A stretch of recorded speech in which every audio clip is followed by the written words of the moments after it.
Hello, আসসালামু আলাইকুম। দেশ ও প্রবাসী ভাইরা, আগামী কোরবানি ঈদের গরুর হাট বসছে ঐতিহ্য পুরান ঢাকা ইসলামবাগ রহমানগঞ্জের মাঠে গরুর হাট বসবে।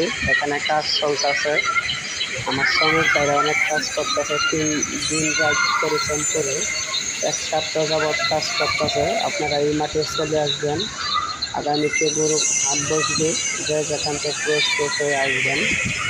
ধন্যবাদ।